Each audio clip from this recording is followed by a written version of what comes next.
What's up, Walkers? I was one of those people who was all for the consolidation of Microsoft and Activision, because as we all know, COD has been rough the past few years. Tons of IPs were forgotten about or combusted, and plus Bobby Kotick needed to get the boot. Activision was in need of a switch-up. Phil Spencer had been nothing but good for Xbox and its brand up until now, and he promised that the studios within Activision would be undisturbed and would pretty much operate as usual. Yet only 3 weeks into 2024, and they just fired 2,000 people. Okay, I'm only kinda idiot, so yes, I understand that the consolidation meant that some roles would 100% overlap and someone would need to be let go. 2,000 positions of overlap in itself is fucking unbelievable. But even a lot of that is objectively just not. The entire Activision internal support team, Activision QA testers, and just general game devs with specific roles for upcoming projects, all of those were redundant, overlapping positions? Sounds about right. Plus another developer, Toys for Bob, had 40% of their people let go. You're telling me almost a half of the dev team was redundant? Yeah, eat my balls, dude. The frat boy-like work culture that Bobby Kotick let happen within the company was fucking gross.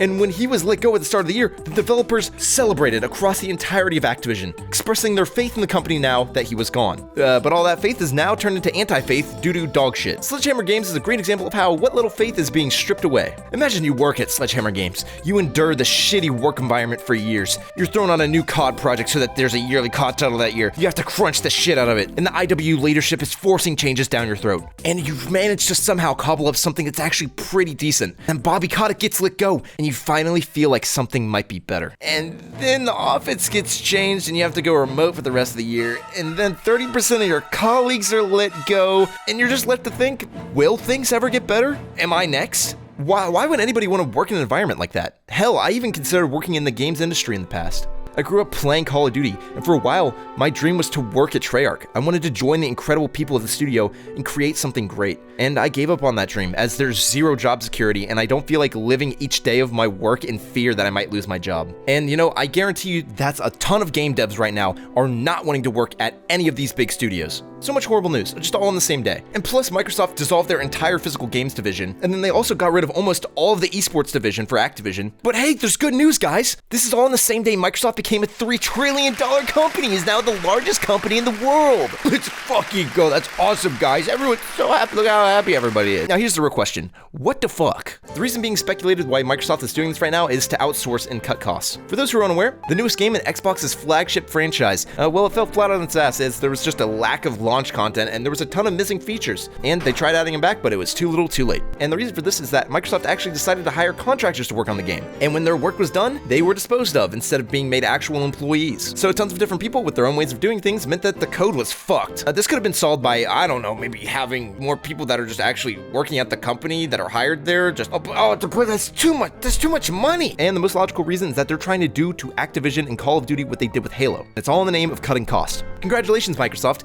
You fumbled the bag. Phil Spencer is no longer trustworthy. Consumer faith in you is wavering. Developer faith is almost non-existent. And the icing on top of the cake is your two other biggest franchises are in their worst states ever. But hey, you're the most valuable company in the world, and that's all that matters, right? It's not just Microsoft, though. This is an industry-wide issue. There's almost been 6,000 layoffs in the gaming industry in January 2024 alone. 2023 was bad enough with over 10,000 layoffs the entire year. And we're well over half of that, and it's only been a month into this year. On top of this, we've just got so many beloved franchises just being flushed down the drain of mediocrity. Halo, Battlefield, Overwatch, Call of Duty, Pokemon, Minecraft, Rainbow Six Siege, all with botched launches filled with reused or unfinished content, or updates that fail to meet the quality of those of the past. The problem here is that the market is going to adapt to what the consumers accept. And the problem is that we accept horseshit. You have to speak with your wallet. The only thing these companies care about is cash money. The newest Pokemon games are unstable, buggy messes that are maybe almost on par with an indie game. Minecraft has been adding the bare minimum of content to the game, and Call of Duty has become a copy and paste where almost all assets, maps, and game modes are just reused year over year. And all that with the distinctness and personality of each game mode being stripped away. All because we buy that shit.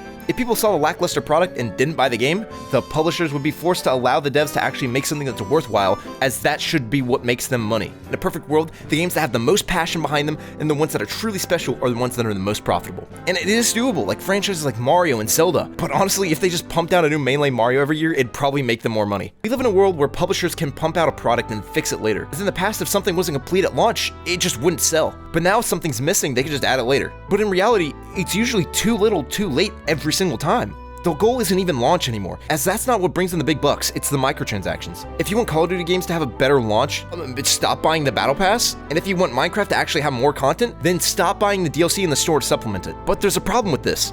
It's that you want to play these types of games. There's a reason you're playing them. The actual best way to fight with your wallet is to not just not buy the game. It's to support the competition. Palworld is doing what Pokemon should, and people are speaking. They're therefore showing Nintendo the quality they expect. Right now, Palworld has the #2 highest player count on Steam ever. So hey, when X-Fight releases, maybe show it some support, and show the devs that this is what you want to see from COD. And when Hytale releases, show Minecraft the kind of content you want to see by playing that instead. It's extremely hard for consumers to just not buy something, even if it's the right way to fight it. They want to play that type of game for a reason, so they'll probably just default to buying the game anyways, even if it's incomplete or broken. But hey, it's not all bad. Tons of franchises are actually thriving. Final Fantasy, Resident Evil, Mario, all having fantastic new and remastered entries. The problem is that rather than the majority, this feels more like the minority. But hopefully with this new and upcoming rise in competition, you might actually see those who have fallen come back swinging. I had a lot of thoughts on this topic, so at least hopefully some of that made sense. Do you agree with what I said, and is there something I missed? Let me know down in the comments. And hey, if you enjoyed this video, and that's about it for me, I'll see you guys later.